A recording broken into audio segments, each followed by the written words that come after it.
Hello नमस्कार दोस्तों, आप सभी का आज के इस सेशन में स्वागत है। और आज का सेशन दोस्तों कक्षा 12th विषय भूगोल के सभी विद्यार्थियों को 4 अप्रैल की होने वाली परीक्षा के लिए अति महत्वपूर्ण सेशन है। दोस्तों सेशन को पूरा देखना, जहाँ तक हो सके चैनल को सब्सक्राइब करना और अपने दोस्तों को शेयर जरूर करना। यह सेशन दोस्तों अति महत्वपूर्ण रहने वाला है। परीक्षा से पहले संपूर्ण हर एक पार्ट का रिवीजन कराने वाला हूं दोस्तों।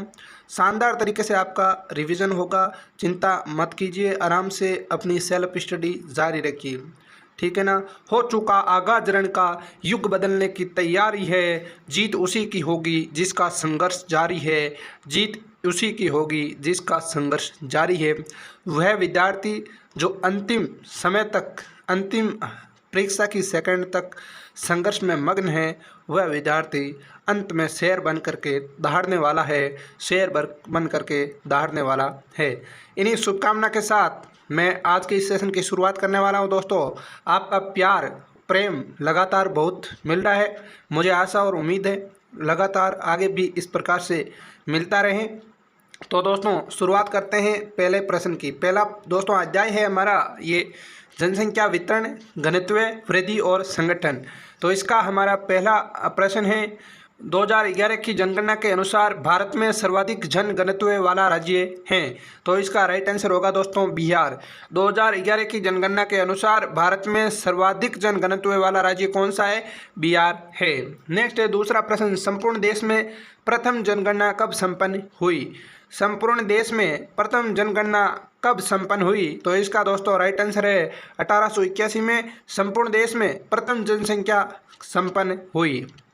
नेक्स्ट है हमारा तीसरा प्रश्न, देश की कुल जनसंख्या का कितना प्रतिशत भाग है वो गांवों में निवास करता है? दोस्तों देश की कुल जनसंख्या का कितना प्रतिशत गांवों में निवास करते हैं? तो इसका दोस्तों राइट आंसर है 68.8% लोग हैं वो गांवों में निवास करते हैं। नेक्स्ट है चौथा प्रश्न हमारा, निम्न में से किस समयावधि में जनसंख्या वृद्धि दर अत्यंत निम्न थी? तो इसका राइट आंसर है दशक 1921 से 1931 के मध्य है वो हमारी जो जनसंख्या वृद्धि दर है वो निम्न रही थी। नेक्स्ट है हमारा पांचवा प्रश्न है, निम्नलिखित में से सर्वाधिक विशाल आकार वाला राज्य है? तो इसका राइट आंसर है राजस्थान, यानी सर्वाधिक विशाल आकार वाला राज्य राजस्थान है। इसका मतलब क्षेत्रफल की दृष्टि से सर्वाधिक विशाल बड़ा राज्य कौन सा है? भारत का राजस्थान है, तो इसको विशाल राज्य भी राजस्थान ही होगा। नेक्स्ट है हमारा छठा प्रश्न, 2011 की जनगणना के अनुसार भारत का सबसे कम जनसंख्या वाला राज्य कौन सा है? तो राज्य है दोस्तों सिक्किम है। कौन सा राज्य है? सिक्किम राज्य है जिसमें भारत की सबसे कम जनसंख्या निवास करती है। नेक्स्ट है सातवां प्रश्न, भारत में न्यूनतम जनसंख्या घनत्व वाला राज्य है? तो इसका दोस्तों राइट आंसर होगा अरुणाचल प्रदेश। कितना है दोस्तों? अरुणाचल प्रदेश है, उसका जनघनत्व कितना है? 17 होगा, लगभग कितना होगा? 17 होगा। और राजस्थान के अंदर जैसलमेर का जनघनत्व भी 17 है। तो अरुणाचल प्रदेश और राजस्थान के दोनों जो राज्य और जिले हैं उनका जनघनत्व बराबर है, ठीक है ना। तो ये दोस्तों इसका राइट आंसर है। अगला हमारा आठवां प्रश्न है, जनसंख्या संगठन में अध्ययन किया जाता है। जनसंख्या संगठन में अध्ययन किया जाता है, किसका अध्ययन किया जाता है दोस्तों? निवास स्थान का किया जाता है, जनजातियों का किया जाता है, भाषा व धर्म का किया जाता है, अर्थात उपयुक्त सभी का भी किया जाता है। अगला हमारा प्रश्न है, भारत का क्षेत्रफल विश्व के क्षेत्रफल का लगभग कितना प्रतिशत है? भारत का क्षेत्रफल विश्व के क्षेत्रफल का लगभग कितना प्रतिशत है? तो इसका राइट आंसर होगा 2.4% है। कितना प्रतिशत है? 2.4% है। नेक्स्ट है 10वां प्रश्न, वर्ष 2011 की जनगणना के अनुसार भारत की साक्षरता दर है कितनी है दोस्तों? भारत की साक्षरता दर 73.01 भारत की साक्षरता दर है। नेक्स्ट है हमारा 11वां प्रश्न, 2011 की जनगणना के अनुसार भारत का औसत जनसंख्या घनत्व कितना है? तो इसका दोस्तों राइट आंसर होगा 382 है। और वर्ष 2011 की जनगणना के अनुसार भारत का औसत जनसंख्या घनत्व है। नेक्स्ट है 12वां प्रश्न, जनगणना जो 2011 के अनुसार भारत में जनसंख्या की वार्षिक वृद्धि दर कितनी है?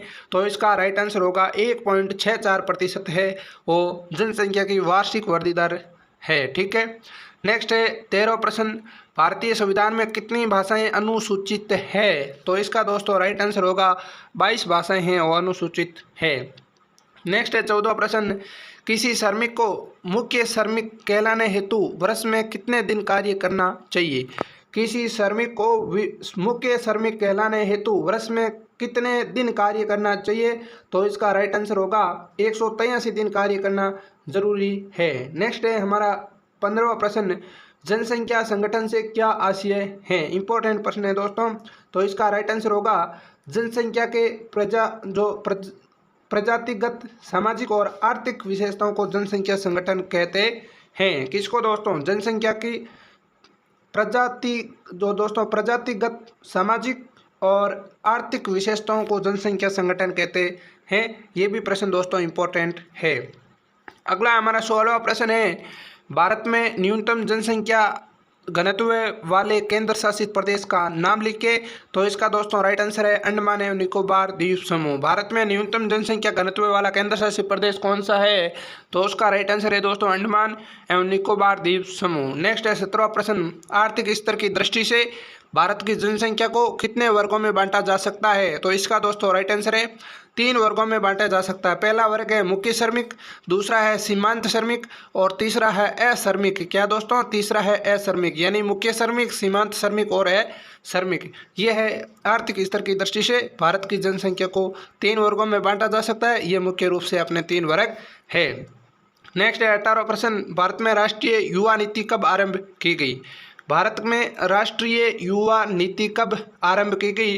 तो उसका राइट आंसर है फरवरी 2014 के अंदर भारत में राष्ट्रीय युवा नीति आरंभ की गई। नेक्स्ट है 19वां प्रश्न, जनसंख्या घनत्व से क्या आशय है? तो इसका दोस्तों राइट आंसर है प्रति वर्ग किलोमीटर क्षेत्रफल पर निवासित व्यक्तियों की संख्या को जनसंख्या घनत्व कहा जाता है। प्रति वर्ग किलोमीटर क्षेत्रफल पर निवासित जो व्यक्तियों की संख्या को जनसंख्या घनत्व कहा जाता है। अगला हमारा 20वां प्रश्न है, जनसंख्या के संदर्भ में समस्त विश्व में भारत का कौन सा स्थान है? तो भारत का द्वितीय स्थान है। तो आपको बताना है दोस्तों, जनसंख्या के संदर्भ में समस्त विश्व में पहला स्थान किस देश का है, ये आपको बताना है। इसका राइट आंसर कमेंट बॉक्स में कमेंट जरूर करना है। अगला हमारा 21वां प्रश्न है दोस्तों, भारत के कुछ राज्यों श्रम सहभागिता दर ऊंची क्यों है? दोस्तों भारत के कुछ राज्यों की जो श्रम सहभागिता दर है वो ऊंची क्यों है? तो इसका मुख्य कारण क्या है? इसका दोस्तों राइट आंसर है आर्थिक विकास के निम्न स्तर वाले राज्यों में श्रम की सहभागिता दर ऊंची है, क्योंकि पिछड़े राज्यों में निर्वाह की आर्थिक क्रियाओं को पूरा करने के लिए अधिक श्रमिकों की आवश्यकता पड़ती है। इस कारण दोस्तों श्रम सहभागिता दर ऊंची है। तो ये दोस्तों इसका राइट आंसर है। अगला हमारा 22वां प्रश्न है, भारत में जनसंख्या वितरण को प्रभावित करने वाले किन्हीं 2 कारकों की विवेचना कीजिए। इंपॉर्टेंट प्रश्न है दोस्तों, एग्जाम के अंदर आ सकता है।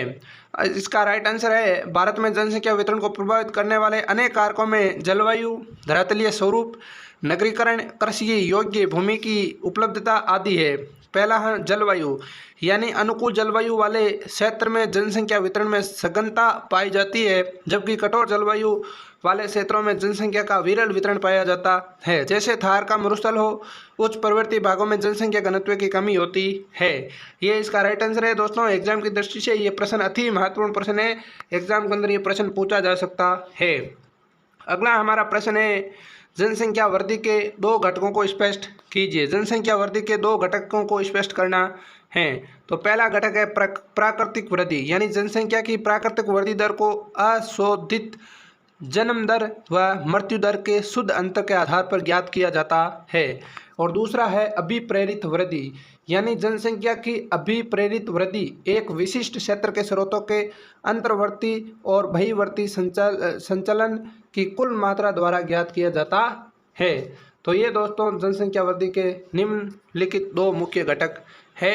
ये इम्पोर्टेंट प्रश्न है। अगला हमारा प्रश्न है 24वां, भारत में जनसंख्या वृद्धि से पड़ने वाले 4 प्रमुख प्रभाव क्या है? दोस्तों भारत की जनसंख्या लगातार बढ़ रही है, तो इस बढ़ने के 4 प्रमुख प्रभाव क्या क्या है ये बताना है। पहला है दोस्तों पर्यावरणीय समस्या आ रही है, जैसे जैसे जनसंख्या बढ़ रही है वैसे वैसे पर्यावरण प्रदूषित होता जा रहा है। दूसरा है आवासीय, यानी रहने की समस्या भी आ रही है, जनसंख्या ज़्यादा होगी तो आवास की समस्याएं निश्चित रूप से होगी। तीसरा है संसाधनों के विदोन की समस्या, यानी जनसंख्या ज़्यादा है, संसाधन कम है और कम होने के बावजूद भी संसाधनों का क्या हो रहा है, दोहन हो रहा है, विदोन हो रहा है। नेक्स्ट है चौथा, बेरोजगारी की समस्या क्या है। बेरोजगारी की समस्या, ये 4 प्रमुख कारण है दोस्तों जनसंख्या बढ़ने के 4 प्रमुख प्रभाव। इंपॉर्टेंट प्रश्न है दोस्तों, एग्जाम के अंदर ये प्रश्न आ सकता है। नेक्स्ट है हमारा 25वां प्रश्न, जनसंख्या वृद्धि को नियंत्रित करने हेतु 4 सुझाव दीजिए। दोस्तों जनसंख्या जो वृद्धि है उसको नियंत्रित कैसे किए जा सकते हैं, उनके लिए हमको उपाय बताना है। पहला उपाय है दोस्तों, विवाह की न्यूनतम आयु के अंदर वृद्धि करना चाहिए। सरकार को दोस्तों विवाह की न्यूनतम आयु को वृद्धि करना चाहिए। आपसे मेरा ये सवाल है कि वर्तमान में विवाह की न्यूनतम आयु स्त्री और पुरुष की क्या है, दोनों की बताना है और उसका राइट आंसर है कमेंट बॉक्स में ज़रूर डालना, ठीक है। नेक्स्ट है दूसरा, परिवार कल्याण कार्यक्रमों का विस्तार, ठीक है। परिवार है और कल्याण कार्यक्रमों का क्या किया जाना, विस्तार किया जाना चाहिए। शिक्षित परिवार होना चाहिए और ठोस सरकारी नीतियों का क्या करना चाहिए, लागू करना चाहिए। अगर परिवार शिक्षित होगा तो जनसंख्या वृद्धि पर भी नियंत्रण अपने आप लग जाएगा। सरकार को ठोस सरकारी नीतियाँ लागू करनी चाहिए, ठीक है। अगला हमारा प्रश्न है 26वां, भारत में 1911 और 1921 की अवधि में जनसंख्या की ऋणात्मक वृद्धि दर के लिए उत्तरदायी कारण बताइए। तो 1911 और से 1921 का जो दशक है उसमें जनसंख्या की ऋणात्मक वृद्धि दर है, उसका उत्तरदायी कारण क्या है। पहला कारण है दोस्तों इसमें अकाल में महामारी का फैलना। किसका दोस्तों, पहले तो अकाल था और उसमें दोस्तों महामारी भी फैल गई थी। दूसरा है चिकित्सा व स्वास्थ्य सुविधाओं की कमी थी। तीसरा है निरक्षरता व अंधविश्वास था और भोजन की भी कमी थी, जिसके कारण वर्ष 1911 से 1920 के बीच जो अवधि है उसमें जनसंख्या की ऋणात्मक वृद्धि दर रही है। ये दोस्तों इसका राइट आंसर है। अगला हमारा प्रश्न है, मुख्य श्रमिक तथा सीमांत श्रमिक में अंतर स्पष्ट कीजिए। कौन होता है मुख्य श्रमिक, कौन होता है सीमांत श्रमिक। तो मुख्य श्रमिक ऐसा व्यक्ति जो वर्ष में कम से कम 183 दिन आर्थिक दृष्टि से लाभकारी कार्य करता है, वह तो होता है मुख्य श्रमिक, ठीक है। और सीमांत श्रमिक वह व्यक्ति जो वर्ष भर में 183 से कम दिन कार्य करता है, वह होता है सीमांत श्रमिक। तो ये दोस्तों 27 प्रश्न है। इस पार्ट के हमने इंपॉर्टेंट प्रश्नों की चर्चा की। ये आपको कैसा लगा है, अगर अच्छा लगा है तो दोस्तों चैनल को सब्सक्राइब करना, जहाँ तक हो सके अपने दोस्तों तक शेयर जरूर करना। और नेक्स्ट वीडियो में दोस्तों हमारा ये अध्याय प्रवास प्रकार कारण और परिणाम, इस पार्ट के सारे अति महत्वपूर्ण प्रश्नों को हल करवाया जाएगा। तो वेट कीजिए अगले पार्ट का। तब तक के लिए दोस्तों धन्यवाद। जय हिंद, जय भारत।